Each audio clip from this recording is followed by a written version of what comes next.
नमस्कार, सुप्रियाज किचनमध्ये तुमचं स्वागत आहे। चला आज आपण बनवूया खुसखुशीत अशी मटरची कचोरी। तर त्यासाठी मी इथे एका पातेल्यामध्ये पाणी घेतलेलं आहे। त्यामध्ये मी 1 चमचा मीठ आणि 1 चमचा साखर घातलेली आहे। तर साखर घातल्याने आपल्या मटरचा कलर एकदम हिरवा असाच राहतो। नंतर हे मटर आता आपण चांगले शिजवून घेणार आहोत। तोपर्यंत आपण त्याचं पीठ मळून घेऊया। इथे मी 1 वाटी मैदा घेतलेला आहे। नंतर 1 वाटी यामध्ये मी गव्हाचं पीठ घातलेलं आहे। तुम्ही फक्त गव्हाचं पीठ ही वापरू शकता आणि त्यामध्ये थोडासा रवा घालून घ्यायचा। तर नंतर हे पीठ मिक्स करून घेऊ। त्यामध्ये आता आपण 1 चमचा ओवा घालून घेणार आहोत। ओवा आपण हातावर अशा प्रकारे चोळून तो पिठामध्ये घालून घेऊया। नंतर यामध्ये आपण 2 चमचे तेल घालून घेणार आहोत आणि तेल आपण पिठामध्ये चांगलं मिक्स करून घेणार आहोत। तेल पिठामध्ये चांगलं मिक्स करायचं आहे। हाताने हे पीठ चांगलं मिक्स करून घेऊया।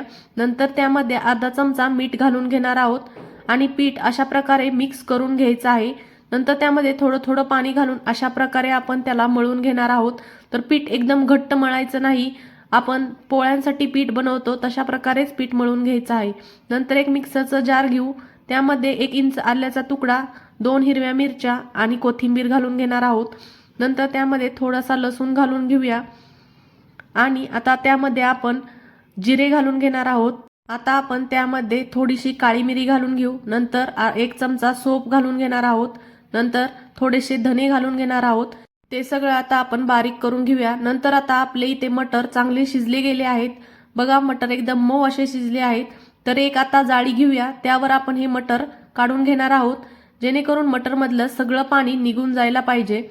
नंतर एक पॅन घेऊया, त्यामध्ये 1 चमचा तेल घालून घेऊया आणि आपण बारीक करून घेतलेला सर्व मसाला त्यामध्ये घालून घेणार आहोत आणि आता आपण त्यामध्ये 1 पिंच हिंग घालून घेणार आहोत। तर नंतर हा मसाला आपण थोडासा भाजून घ्यायचा आहे। मसाला जास्त भाजायचा नाही, थोडासाच भाजायचा आहे। तरी ते लसणाचा आणि आल्याचा थोडासा कच्चापणा जाऊ द्यायचा आहे आणि नंतर आता त्यामध्ये आपण मटर घालून घेणार आहोत। आता आपण मसाल्यांमध्ये मटर थोडेसे मिक्स करून घेऊया आणि एक मॅशरच्या सहाय्याने हे मटर आपण चांगले मॅश करून घेणार आहोत। तर तुम्ही हे मिक्सरलाही बारीक करू शकता। मटर इथे आपण मॅशरच्या सहाय्याने चांगले मॅश करून घ्यायचे आहेत। नंतर आता आपण त्यामध्ये 1 चमचा धने पावडर घालून घेणार आहोत। नंतर 1 चमचा आपण त्यामध्ये गरम मसाला घालून घेऊया। नंतर यामध्ये आपण अर्धा चमचा मीठ घालून घेणार आहोत आणि 1 पिंच आपण यामध्ये हळद घालून घेणार आहोत। आता हे सर्व मसाले मटरमध्ये चांगले मिक्स करून घेऊया आणि ते आपण आता एका बाउलमध्ये काढून घेणार आहोत। तर आपला मसाला थंड झालेला आहे। अशा प्रकारे मसाला हातावर घेऊन त्याचे छोटे छोटे असे बॉल बनवून घ्यायचे आहेत। तर आता सर्व सारणाचे अशा प्रकारे आपण बॉल बनवून घेणार आहोत आणि नंतर आता आपलं पीठ अर्धा तास भिजत ठेवलं होतं, तर आता त्याचे अशा प्रकारे आपण छोटे छोटे गोळे तोडून घेऊया आणि नंतर आता आपण एक पोळपाट घेणार आहोत। त्यावर आपण एक पिठाचा गोळा अशा प्रकारे पसरून घ्यायचा आहे।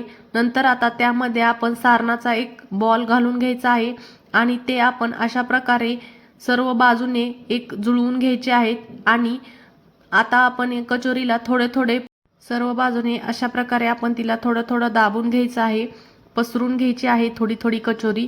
नंतर आता मी अजून एका प्रकारे कचोरी कशी भरायची ते सांगणार आहे। तर एक गोळा पिठाचा घ्यायचा आहे आणि त्याला अशा प्रकारे वाटी करून घ्यायची आहे आणि आपण बनवलेलं सारण त्यामध्ये घालून घेणार आहोत आणि सर्व बाजूने त्याचे कड्या जुळवून घ्यायच्या आहेत आणि ही कचोरी आपण हाताच्या सहाय्याने अशी सर्व बाजूने दाबून घ्यायची आहे आणि सर्व बाजूने त्याला सारण मिक्स करून घ्यायचं आहे। नंतर एक कढईमध्ये तेल गरम करायला ठेवायचं आहे। इथे गॅस पूर्ण कमी ठेवायचा आहे, तेल जास्त गरम करायचं नाही, एकदम कोमट असं तेल ठेवायचं आहे आणि एकदम कमी गॅसवर आपण कचोरी तळून घेणार आहोत। तर आता कचोरी मनाने जोपर्यंत वर फुगून येत नाही तोपर्यंत तिला हलवायचं नाही। नंतर आता आपली कचोरी बघा एकदम मस्त असा कलरही आलेला आहे आणि चांगली तळली गेलेली आहे।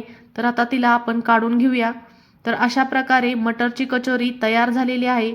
ही रेसिपी तुम्हाला कशी वाटली ही कमेंटमध्ये कळवा आणि सुप्रियाज किचनला सबस्क्राईब करायला विसरू नका।